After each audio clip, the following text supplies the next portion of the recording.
Hey, awesome people. So, welcome back to the Bookworm. So, today we're going to be talking about a book I just recently read. So, it's called An Unwanted Guest by Sherry Lapina.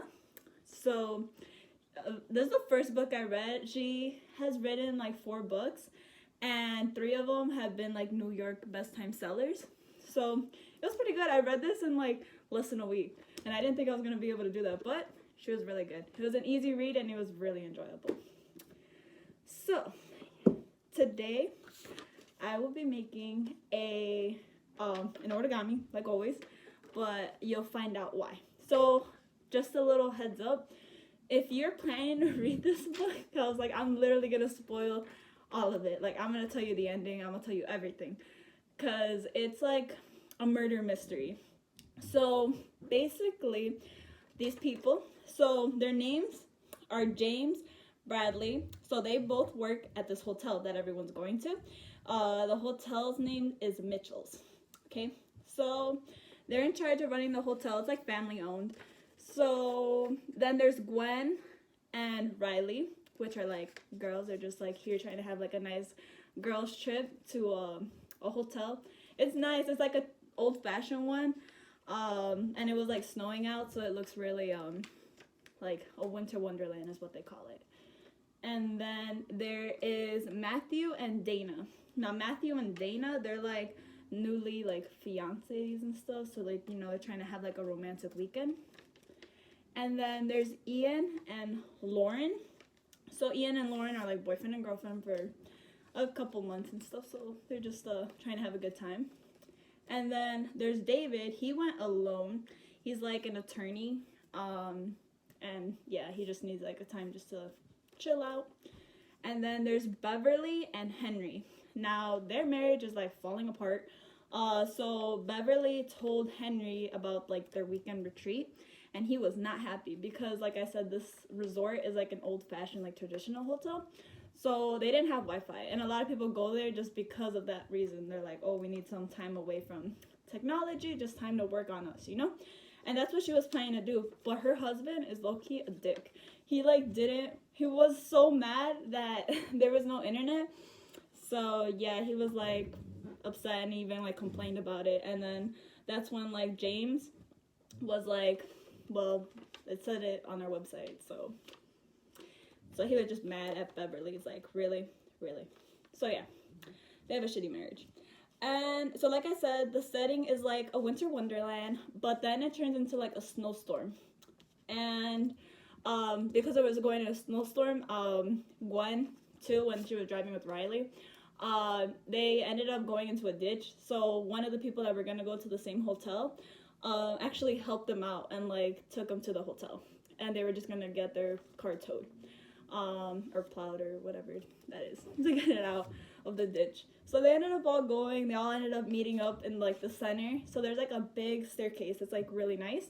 And then in the middle there's like a fireplace. So everyone starts like, they unpack and then they come back down for like drinks later on in the night. They get to know each other, like who's gonna be there. And then there's this other girl there. Her name's Candace. So Candace doesn't really make that much of like an appearance or anything like that, because like she just went there for like peace and quiet, because she was gonna write a book.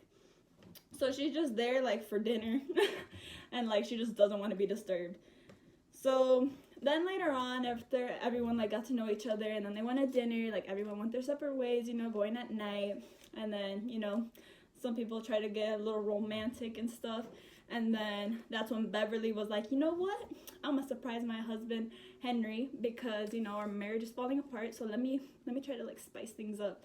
So he ended up like rejecting her after she like bought lingerie and stuff like that, trying to like, you know, spice it up, and just made her feel horrible because, you know, imagine that, be like, you tried so hard and this man was like, no, not having it. So while all that embarrassment was going on, later on in the night, well, Riley, she has like PTSD or something, because she was like a journalist in Afghanistan for like a couple of years.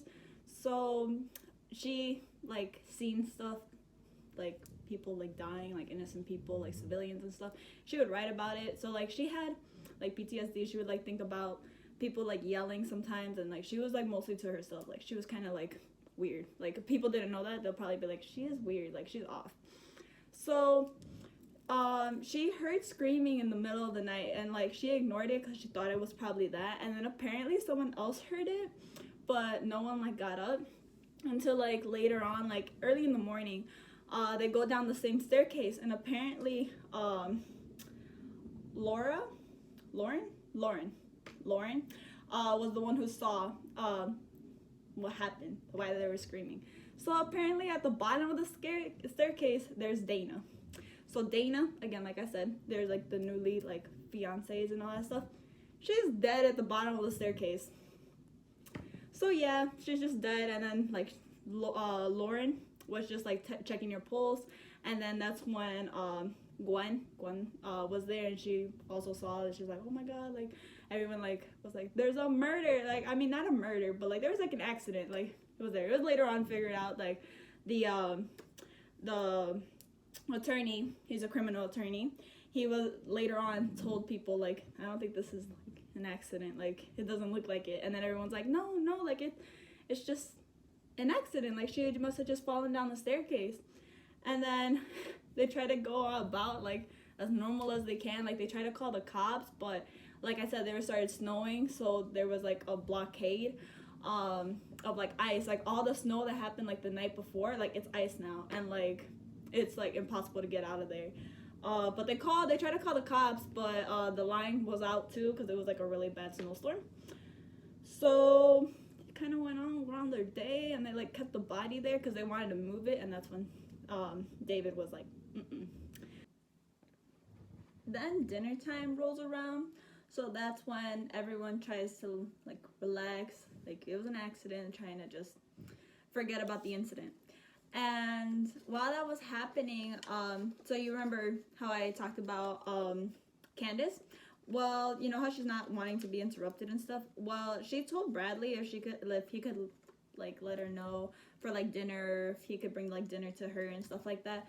So when they were gonna like call her, because they were also gonna go to this like ice cabin thing that they have outside. It's like an igloo, but it's completely made out of ice and stuff, and they were gonna invite Candace to like go.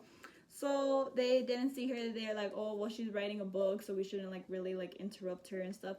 But then eventually like they went looking for her, and when they went into her room, a gruesome scene was found. She was dead. She was murdered. That was for sure. When everyone knew that there was a freaking murderer there, they're like, yeah, this was not an accident. So apparently she was strangled to death. Yeah, she was strangled. So when that happened, everyone was just like, oh, who did this? Like they started thinking, is like, is there someone else in this hotel? Like no way one of us is a murderer. Cause they all got to know each other, and they were kind of like already starting to like, I mean, they weren't friends obviously, but they were getting to know each other. So then they started looking in all the rooms, making sure there was no one else. And while they were looking in the other rooms, they saw that one of the beds were like unmade, which was like not known to happen like at all. They were kind of confused because they asked the owners, well, James is the owner and Bradley's his son. So they asked James, like, has this ever happened before? He's like, no, like this never happened before, like it's so strange. And so they took it that way, like there must be someone else in this hotel. So they started looking. They even went to the basement. All the other people were like by the dead body basically, because they were on the first floor by like the fireplace, because apparently the lights went out too, and basically all the power went out. So they have firewood, and they were just trying to like have the fire lit, make like people as comfortable as they could with a dead body right next to them. Like everyone was trying to ignore it, but like they couldn't. And then especially for Matthew, because that's like his fiance, he was just like a mess. But the attorney, criminal attorney, suggested that he stay in his room because they would obviously think he's like the first suspect, you know? It's like, oh, like he obviously did it, like he's the fiance. So that's what a lot of people thought too. As soon as like she was murdered too, they thought maybe Candace like saw Matthew throw her down the stairs or maybe something, because apparently there was a dispute, and the only person that heard the dispute was Dana. Not Dana, Beverly, the, you know, the wife of the embarrassment moment. Yeah, the one with the shitty marriage. Her. She heard it and she was trying to keep it to herself because she's like, oh, I shouldn't put myself in that position because like he might look bad and maybe he didn't even do it. But eventually she spoke out after the second murder. She's like, yeah. I was like, I heard them arguing. So like, that's when David was just like suggesting, you know, like you should stay in your room till you get like legal counsel or until the cops get here and all that stuff. So he took that advice, but after that happened, he like got out of the room because like he said it wasn't him and like no one really had like evidence. Like they just had like their thought, you know, it's probably that guy. So yeah, so that happened, and then that's when everyone decided, well, that's when David, like he basically ended up being like the one in charge and was basically telling everyone to stay in one place because if there happens to be a murder or something, like we'll all be in the same place and, you know, like we'll be fine. And then eventually, like Matthew, they were looking in the room. So Matthew, he actually had a gun. So that's when everyone's like, oh, he did it. But then he's like, I always carry it. He had like his conceal and carry and stuff like that. So it was like, okay for that to happen. But then he started getting uneasy too. So when people were there in the fireplace later on, like he had the gun with him.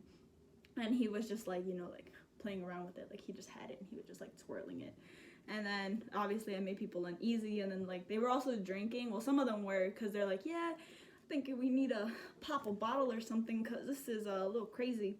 So then some of them were drinking, but David wasn't drinking. But the thing about David too, he had a little fling thing the night before everything got murdered, like the murders and all that stuff. Like he had a fling thing with Gwen. And Gwen, you know how she was with Riley? Riley didn't like David because she's like, there's something off about that man. And then eventually she gets it because she's also, you know, she's like a reporter or whatever. He was on trial, or he was suspected to have murdered his wife. So that's when everything kind of like went out there, like, oh, this guy he probably has something to do with it. So he ended up like in the circle because everyone was there. He had to like explain himself, like it wasn't me. I was like, it was already dismissed, like there wasn't evidence. And then like the whole time Riley is like, yeah, but like he would know, right, how to get away with murder. I was like, because he's an attorney, criminal attorney. So yeah, so that's when she's like, I don't want anything to do with this man, like you should stay away from him.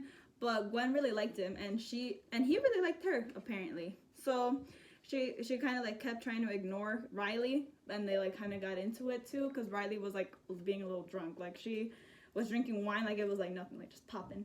It's like, you know, like some people. That dude, wild.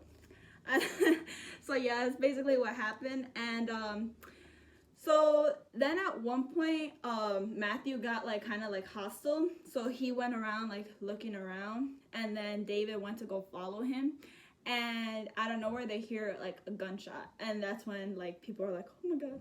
But Riley's the one that freaked out, so she went outside, like she was trying to leave, and then she's like, you're dumb, like that's her friend, like Gwen's like, what do you, like she was trying to like calm her down, but like she just like ran out there, and all she had was like a sweater.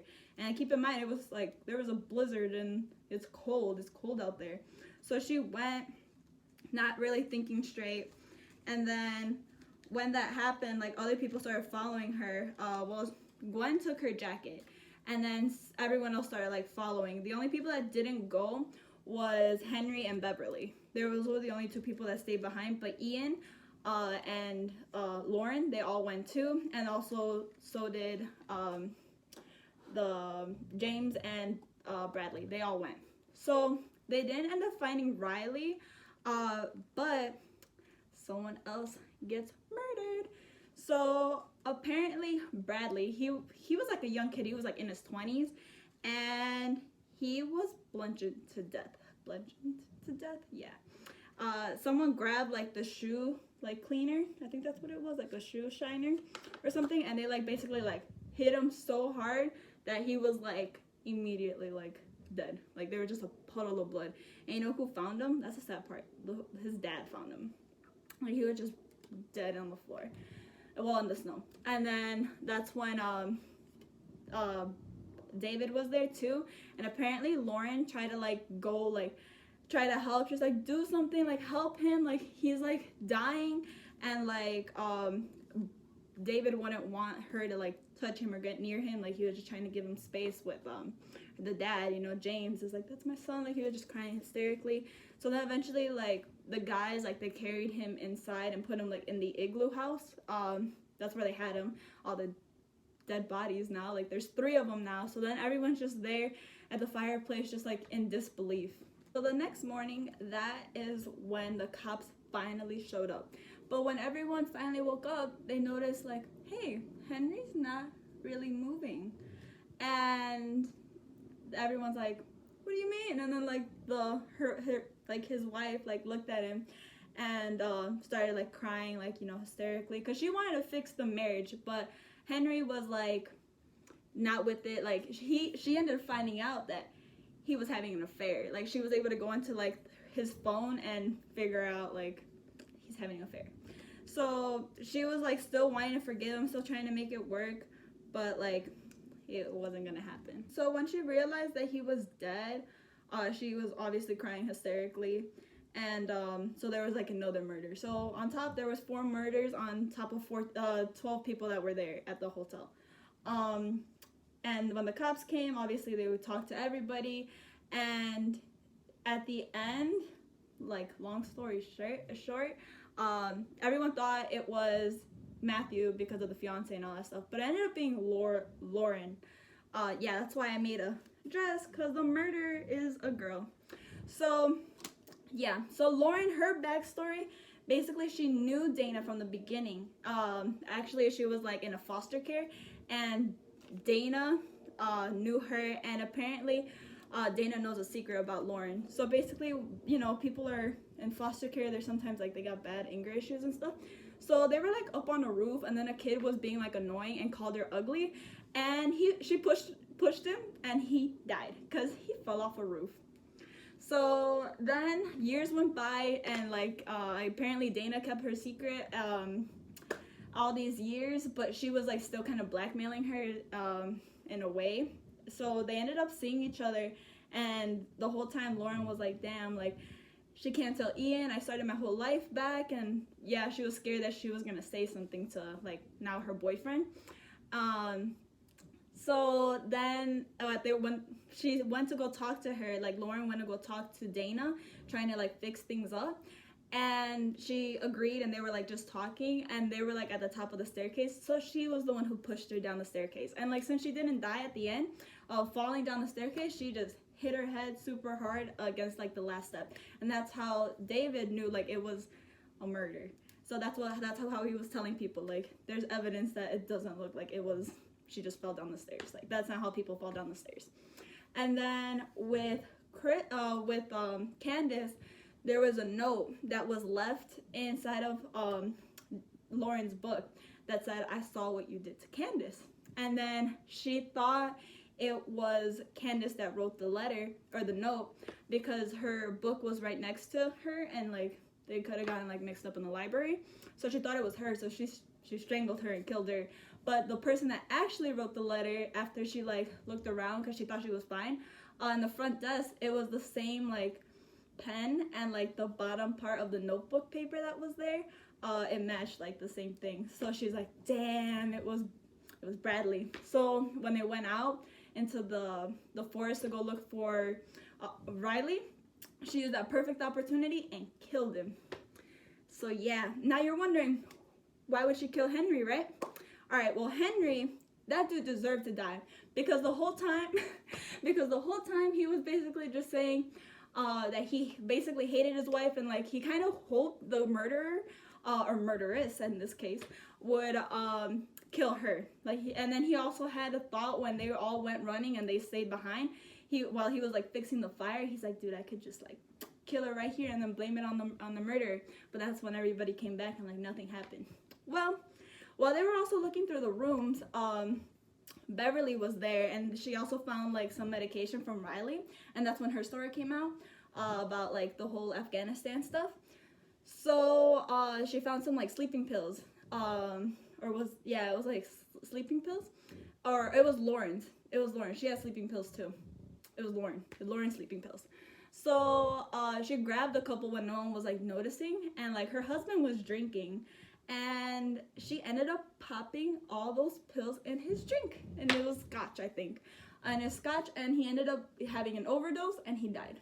And while she was like driving away, going into like the police station, she like stopped crying and she's like, nah, I could start my life, you know, like fuck that dude.